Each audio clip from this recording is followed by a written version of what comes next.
So good morning, everyone. Good morning. No. I'm an activist and an organizer. I come from the streets. Good morning, everyone. Good morning. That's what I'm talking about. My name is Rob Robinson. I am an activist and an organizer from New York City. I'm one of the co-founders of the Take Back the Land national movement. Take Back the Land was born in Miami in 2007.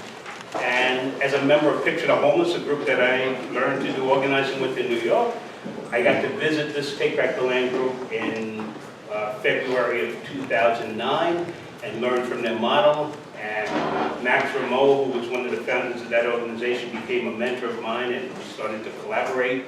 And out of that was born Take Back the Land National. Before we go forward, I want to say two things to put this conversation in context. For me, a little bit of it is, most of it is personal.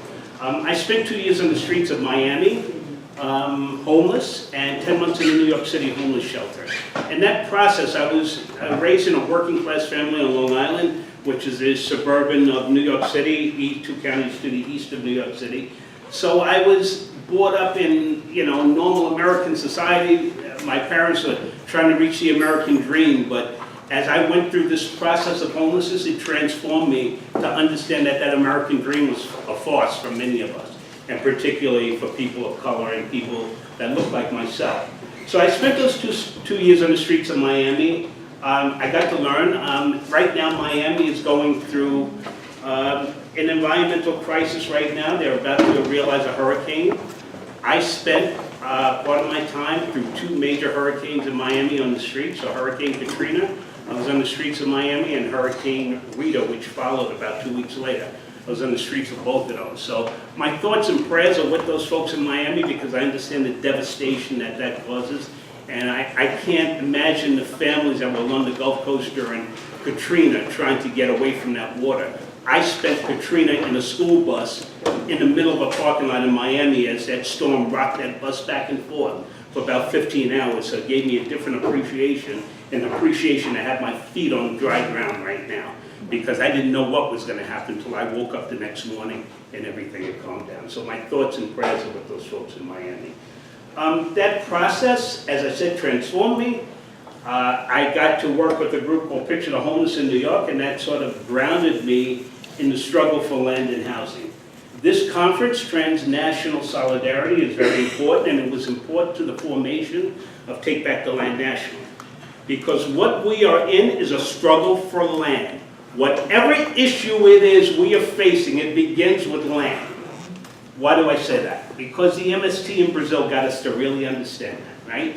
Land, in the Brazilian Constitution, land has to serve a social good. It has to be growing food, or people have to be living on it. It has to serve a social good. The MST understood their constitution, started finding vacant plots of land that were being given to wealthy land barons to raise cattle on while people were homeless on the streets, and they said, no, that doesn't work for us, right? They started moving at night, claiming that land, right away working the land and growing food, building houses, and eventually they claimed title to that land. Today, the MST is a movement that is 2 million strong, right, throughout Brazil. So it's a huge, huge social movement. I also learned a lot from Abishali in South Africa. In the post-apartheid times of South Africa, a new constitution was put in place, and the human right to a home was guaranteed in that constitution, although many, as we heard hear from our brothers and sisters from South Africa, folks aren't realizing that. But it is in that constitution. And Take Back the Land was inspired by a fight of Abishali, and Thembelani was at one time involved in that movement. Max Rameau, one of the leaders of Take Back the Land, M. Adams from Freedom Inc. in Madison, Wisconsin, visited South Africa, and Thembelani, we were texting back and forth with pictures yesterday, and they were all excited that I'm in the room with those individuals. But we learned from Abishali what it meant to collaborate with different sectors of society. So NESRI, Socio-Economic Rights Initiative, which is a legal arm and a policy group in South Africa, worked with Abishali. They got into constitutional court in August of 2011 and won. That was effing huge for us on the ground, people like myself who are trying to learn from social movements around the world of how people can rise up and take control of their lives. But it's a collaborative process, right?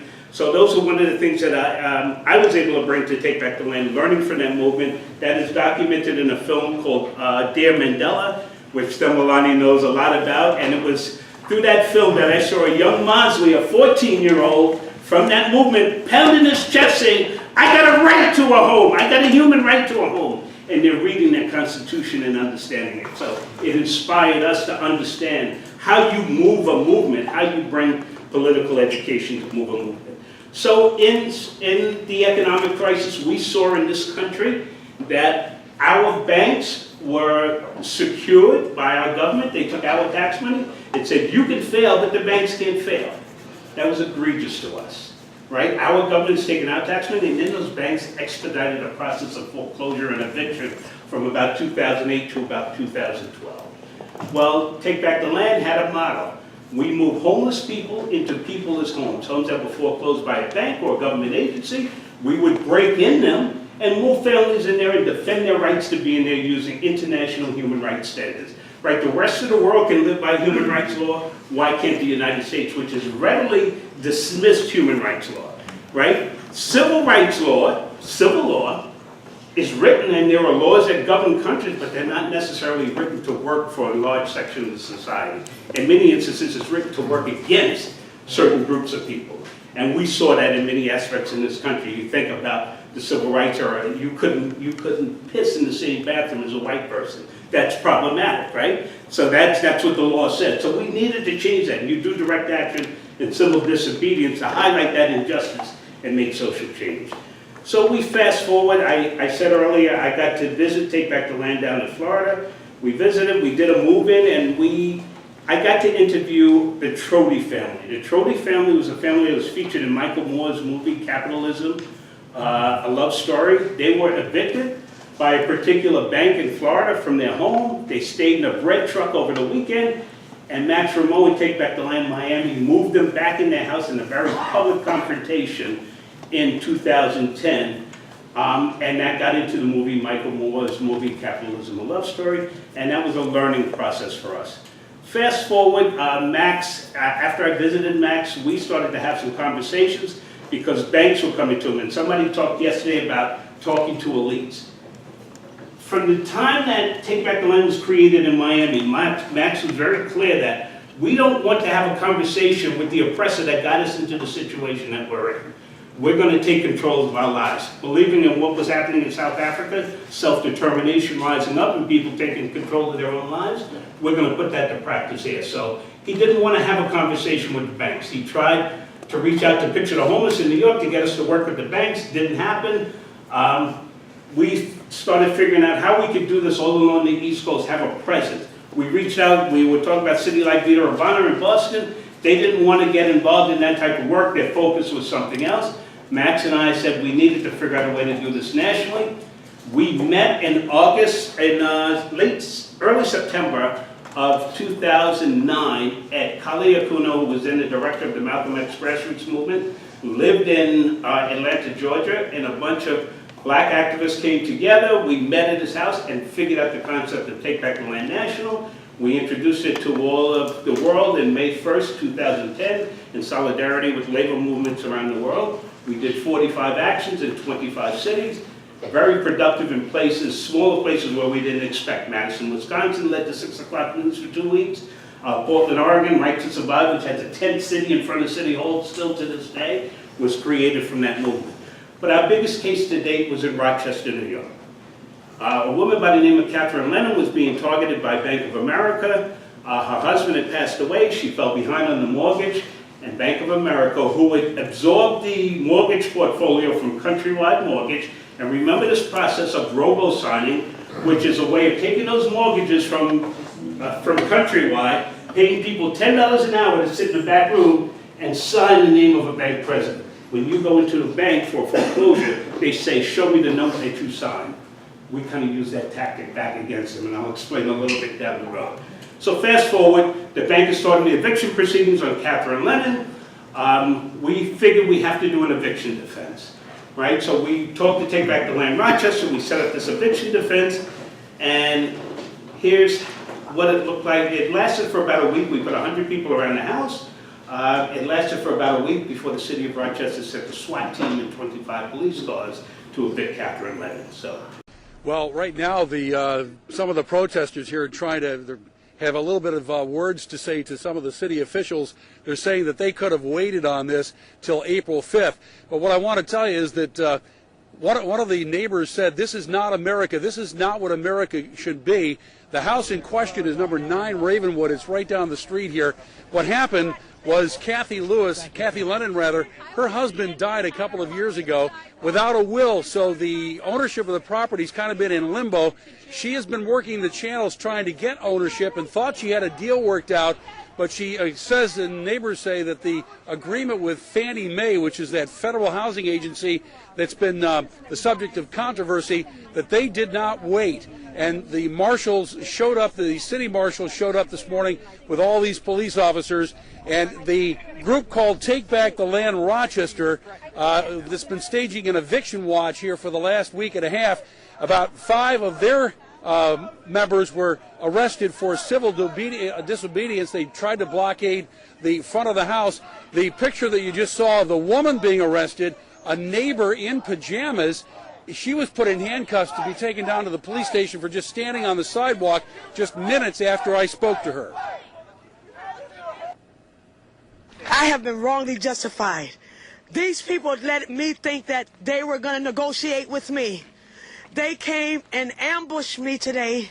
My neighbors, everybody's going to jail right now. I don't know what's going on. I'm sick. I don't feel too good. These people ambushed me. I don't know where I'm going. This gentleman said he's going to try to find me somewhere to stay. I don't know what's going on, but I had a home right here that I lived in for years. It's one of these things that the advocates for the housing say is happening all across the country with this controversy involving Fannie Mae and foreclosing on people's homes. What they're concerned about, Rebecca, is that this home is going to be empty now. It had a family living in it. She was able to make the payments, but the government agency wouldn't accept the payments from her. Now the neighbors are worried that this house might fall into the wrong hands.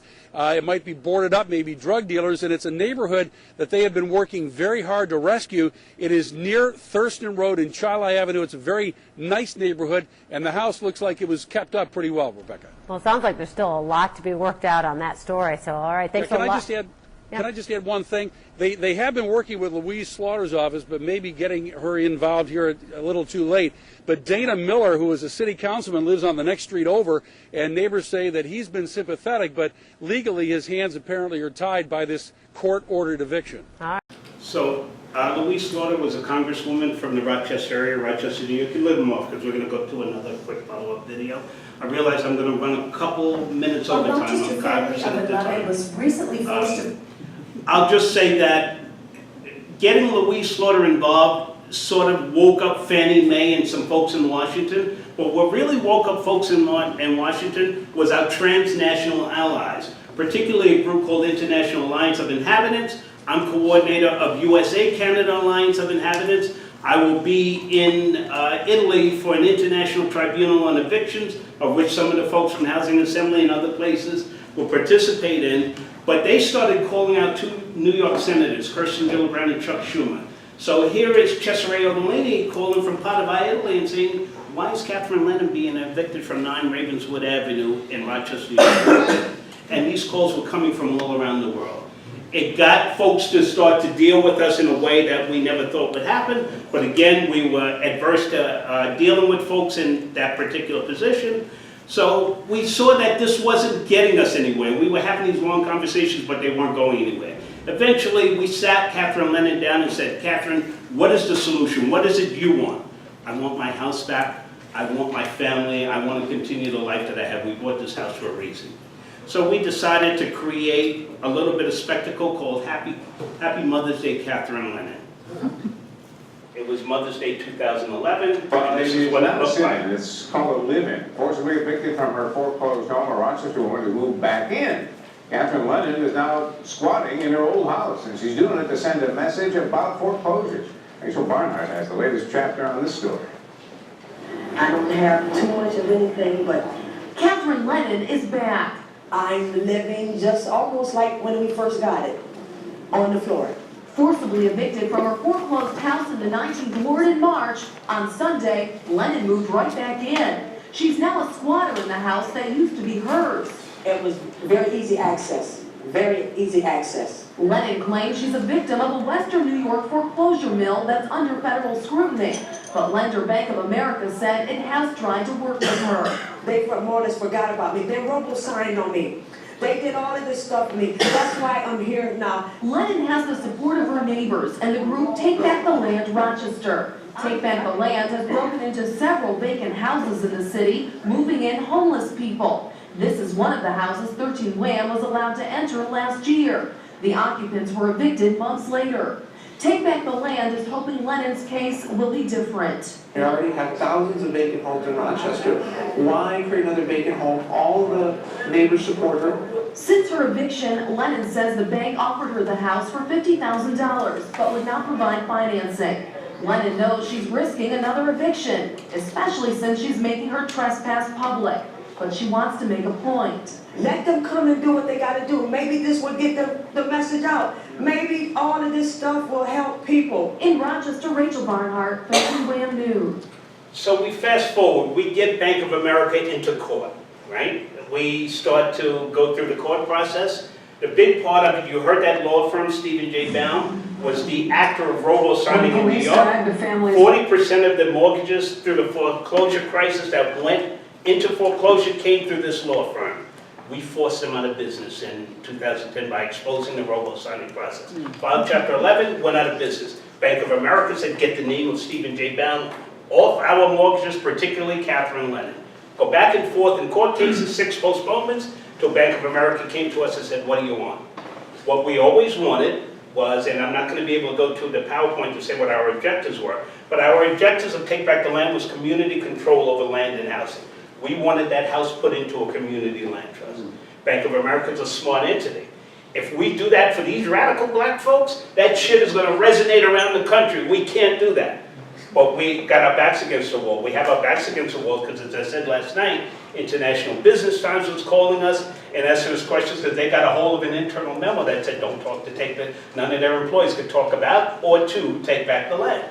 Right, and this was given to us undercover through somebody who said, sort of forced the issue. So we had a lot of interviews. Folks in Chicago know J.R. Fleming, Take Back the Land Chicago, was a local action group here in Chicago. J.R. was interviewed, myself was interviewed, Max was interviewed. 3 days in a row, we're on the front page of the International Business Times targeting Bank of America.